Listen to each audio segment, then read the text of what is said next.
How you doing, all you hardcore fans out there and Pokey followers? Are you alright? Right, straight into action.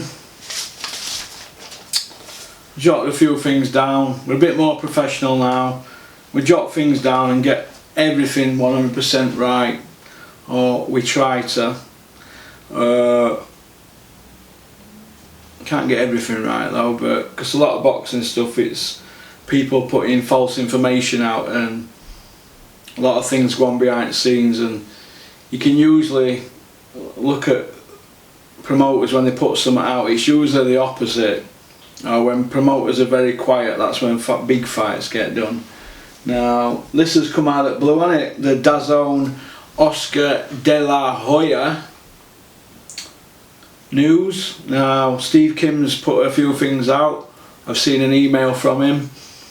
I've seen other stuff from other people in boxing media who I know, and it turns out that old Bernard Hopkins was very, very influential behind the scenes and got Oscar De La Hoya to have a think about working with DAZN. This is months ago, and it looks like they've gone and done a deal. Now a lot of people are saying that Eddie Hearn's taken over and he's got $1 billion.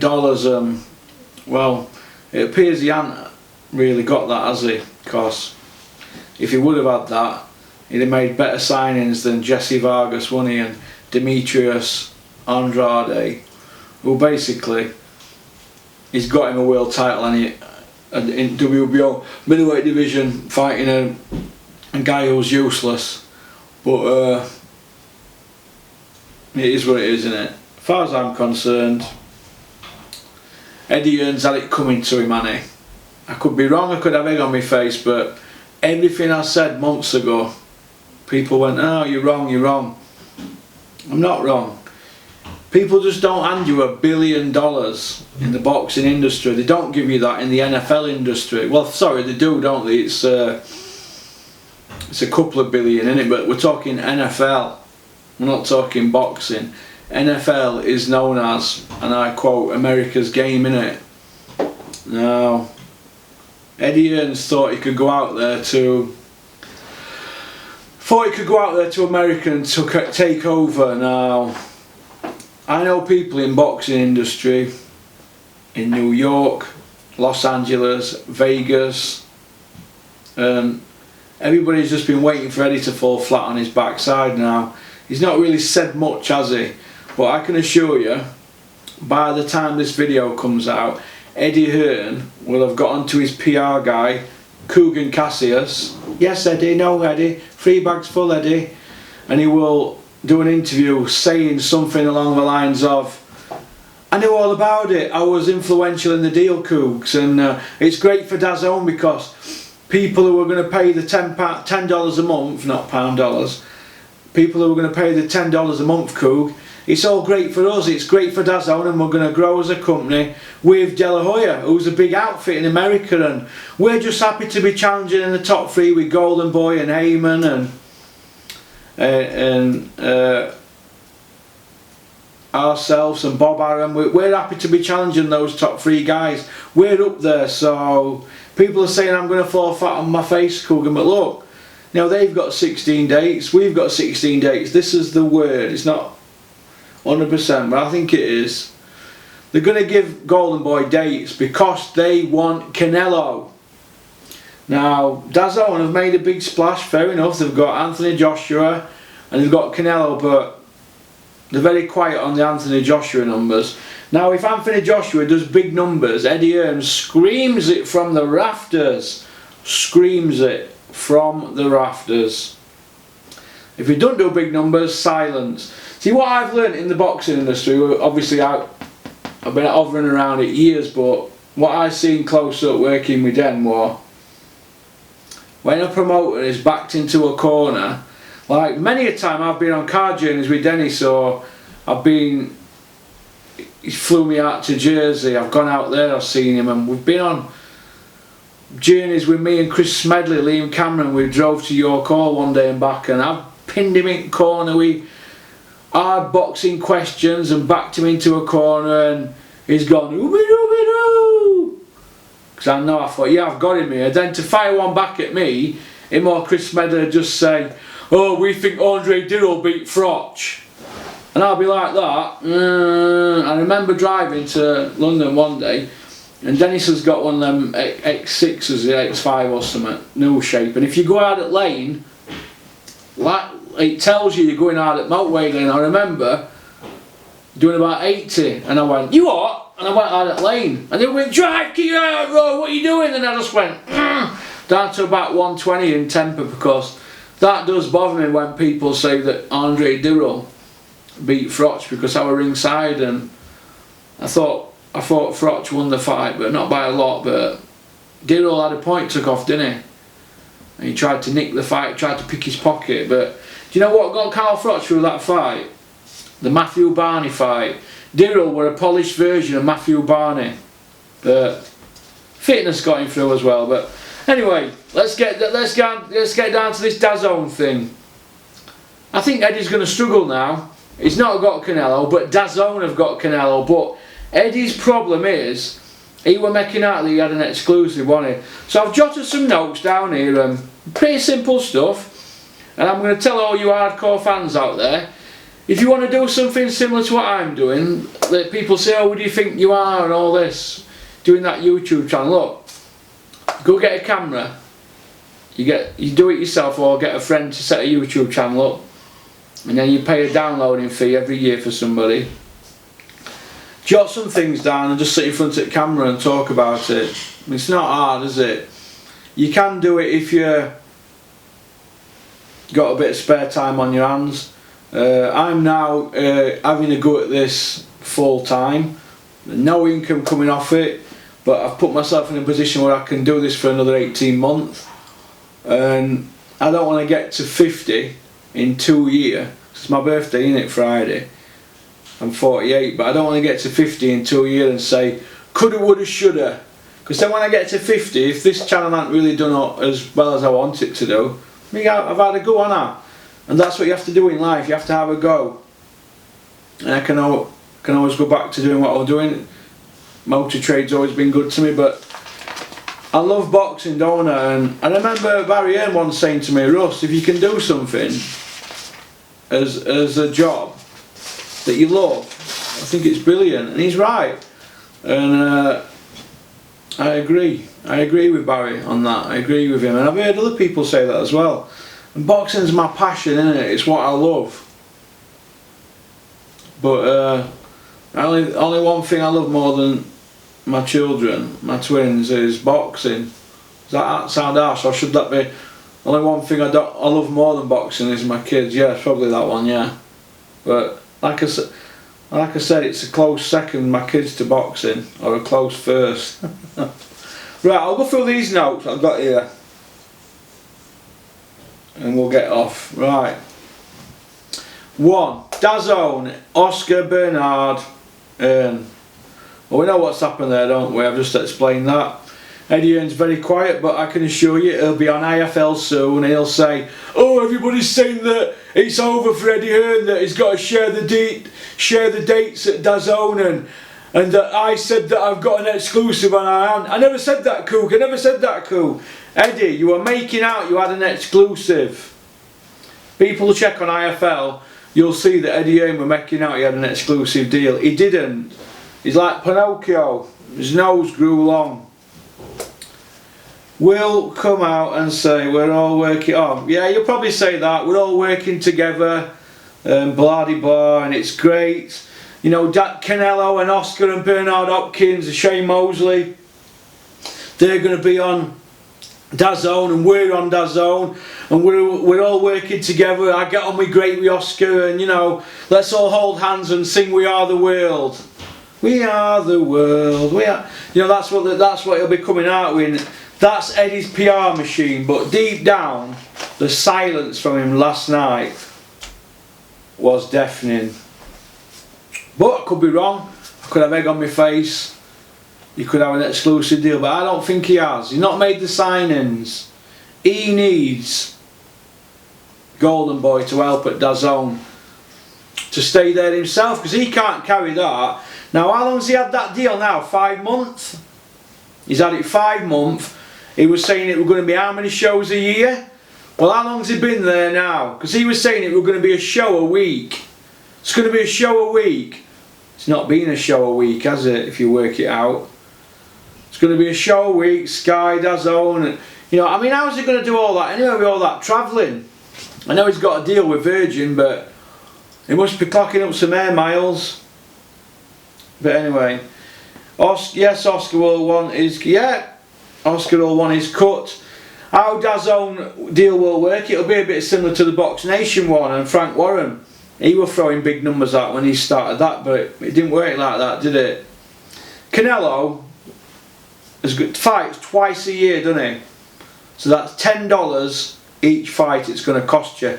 That's $20. Normally it's going to cost fans $85 to watch Canelo. So $285 is $170, isn't it? Pay-per-view. Now it's going to cost them Mexican fans $20. Do you think any of those from Mexico, do you think any of them from Mexico are going to pay that $10 every month, 12 months of the year, to watch all the other sports and Eddie Hearn's shows? Nope, I don't think so. They're going to watch Canelo twice a year for $20, and then they're going to tap out. They'll bail out then. Now Eddie can say, oh, say if they get 3 million 3 million people do that. 3 million times $20, that's $60 million. So $60 million is going to go into the pot for DAZN. Is Eddie Hearn going to get a cut of that? Is Oscar De La Hoya going to have Eddie Hearn having some of his cut? Because all them people who are going to join from Mexico when Canelo fights are going to bail back out. Eddie Hearn's not going to be entitled to any of that money. Is he crazy? Unless he's got some sort of deal going with DAZN. I don't know, but what you're going to see now is damage limitation and some face saving. Trust me. I know how this thing works. People will just dip in and out twice, like they do on Box Nation. Like I used to do on when Box Nation started. Probably when Frank Warren got my phone number from that. Because he rung me up one night. In fact, he rung me up a few nights, screaming, accusing me of sending him a fishing post for his birthday. Totally not true. Hearn will now be having Matchroom. Somebody sent me this, but he wants to remain anonymous. Hearn will now be having his Matchroom rimmers, Frank Smith, Anthony Lever, preparing questions for Kugan Cassius to blitz this propaganda that's going around. What he's basically saying, this man with no name, it's like that Clint Eastwood film, isn't it? The man with no name. Or like trolls on YouTube, the men with no faces. Basically what they're saying is, and what we know, what I've heard back is that Kugan Cassius's questions that he asked Eddie Hearn, they're all prepared questions. You know, I'm going to ask you this, I'm going to ask you that. Eddie, no, you can't ask this, you can't have that. I've heard back from a good source. Somebody who used to fight there told me that. Somebody who knows Kugan told me as well. I ain't got a problem with that. It happens all the time. They're not all like me when I used to pin Dennis down with loads of questions, and afterwards used to say, you better edit that out.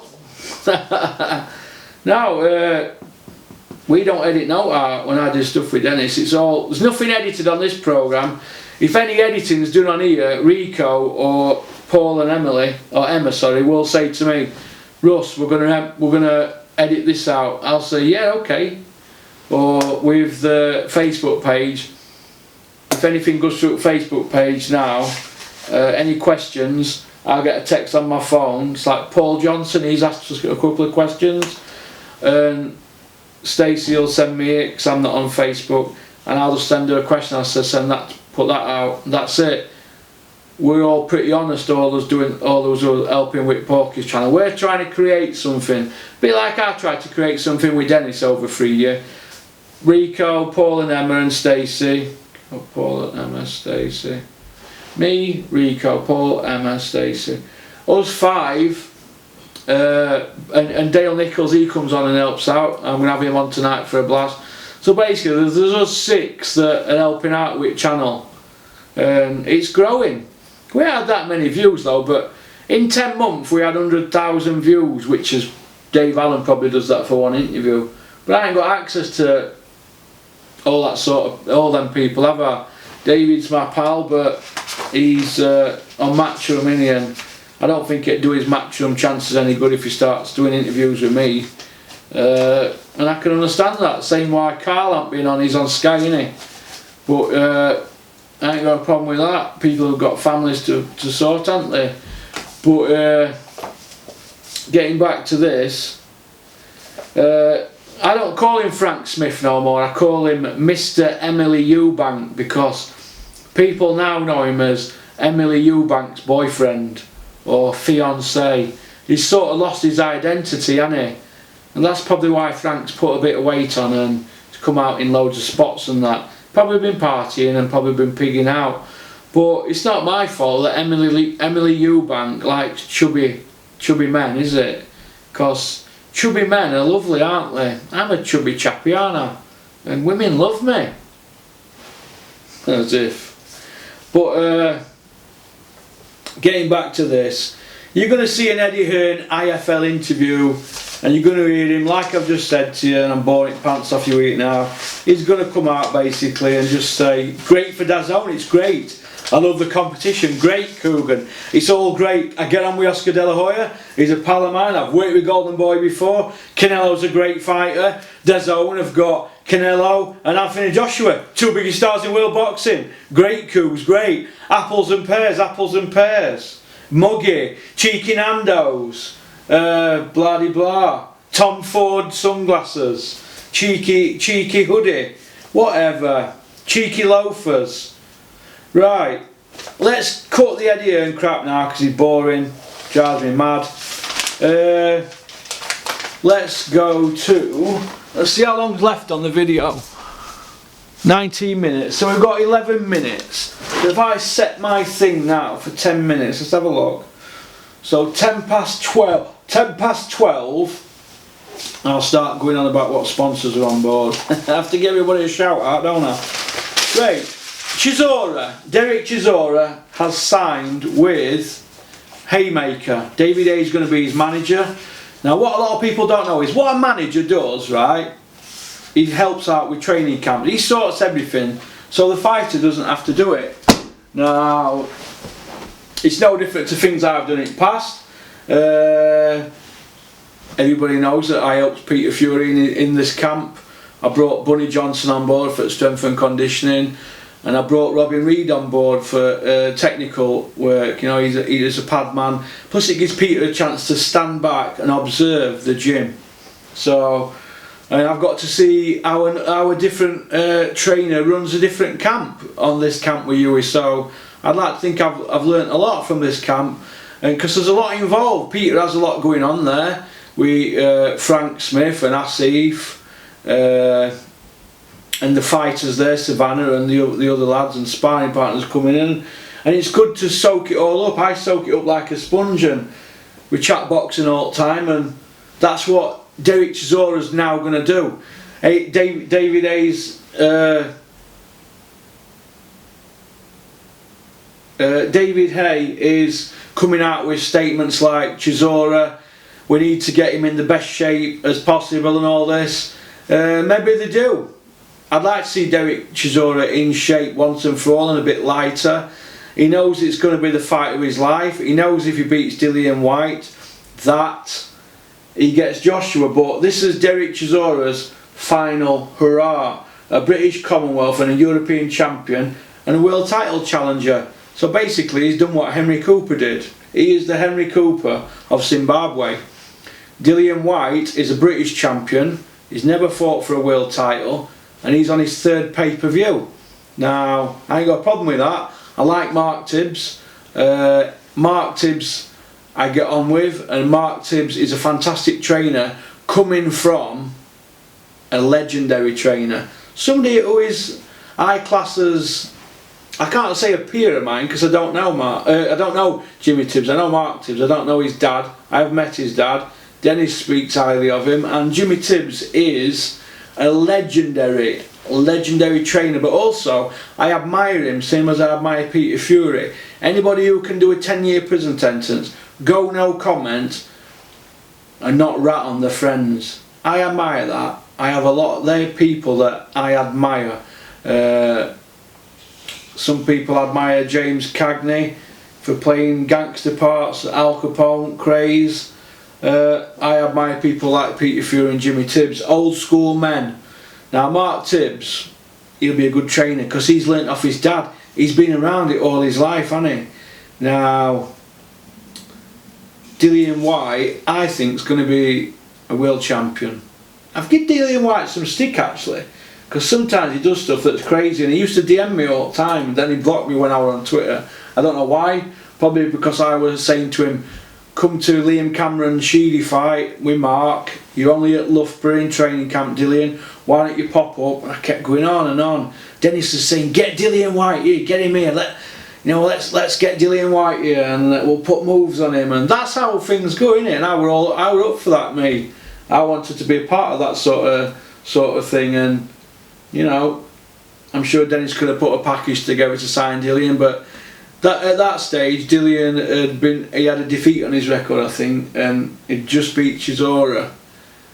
But Eddie wanted the Chisora rematch. He's been going on about it since the first one. I think it's a good fight, but I think Dillian Whyte shaded the first one. I watched it again yesterday. I think he shaded it, but I think it was a good fight. But I don't think Derek Chisora's got nothing left in tank. I think after the 4th round against Tackham, or at 3rd round, after the 3rd or 4th round, I think Derek Chisora, although he won the fight, I think he got old overnight. I think that's him spent. All this about David Aiken getting through camp and all that, good luck. He's going to bring that Ruben Tavares on board, David, that's his man, innit? Well, Ruben Tavares, it didn't work for David A against Bellew, did it? David A's one of them guys, like Joshua, is always going to look athletically, or he's always going to look good, isn't he? But I think Derek Chisora's a spent force.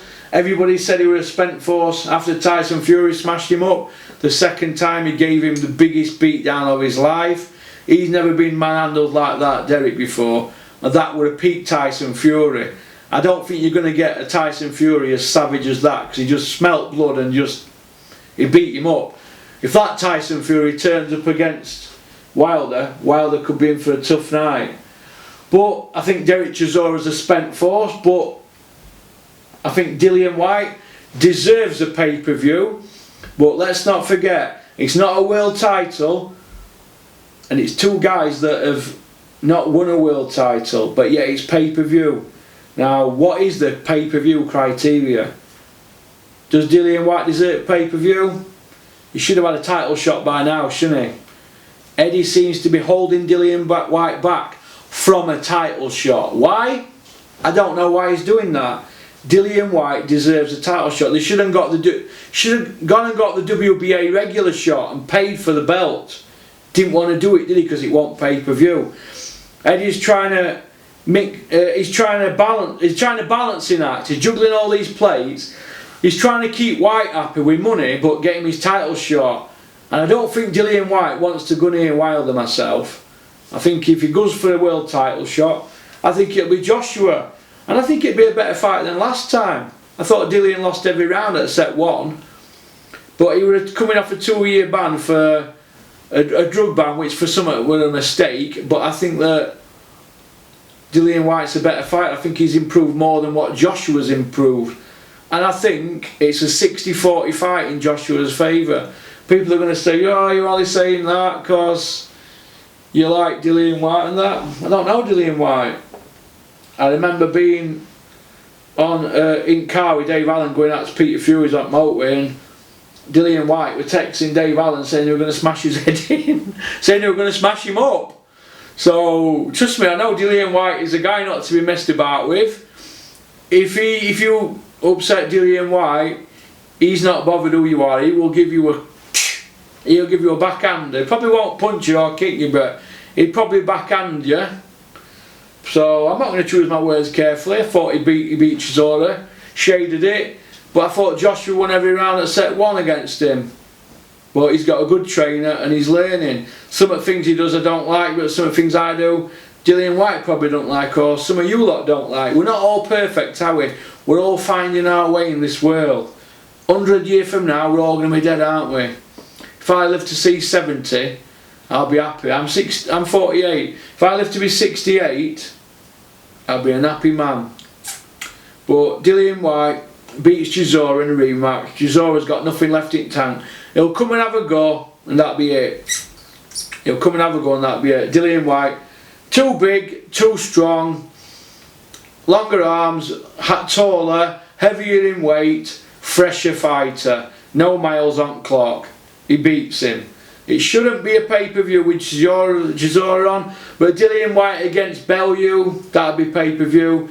Dillian White against Joshua rematch pay-per-view, but Eddie's wanted to get everything pay-per-view now, isn't he? So, but I'd like to see him fight for WBA regular belt after Chisora if he doesn't get the Joshua fight in April.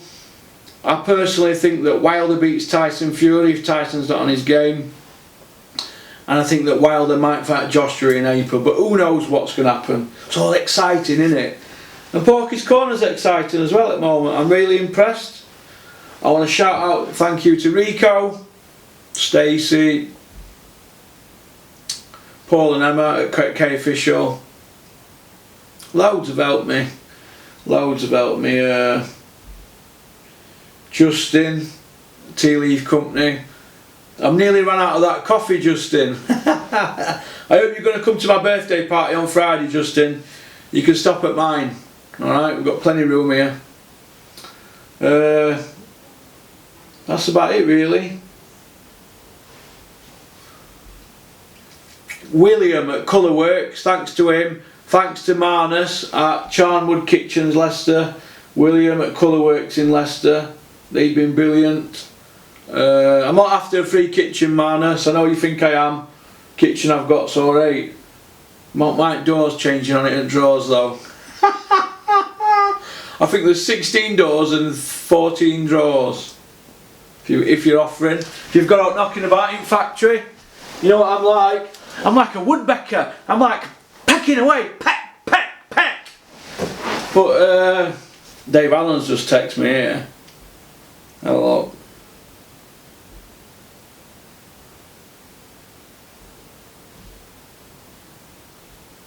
Ha ha ha, why don't you get Steffi doing a sit down on channel? Rhino, I'm supposed to be getting you on channel. Get you on channel, get your mate Porky some views. Well, don't worry about it, mate. I know you're working with Matchroom now, you don't have to come on, mate. I couldn't get rid of you when Eddie wasn't answering your phone a few months ago. I had you up at Dennis's office, hovering around us to get on Free Sports.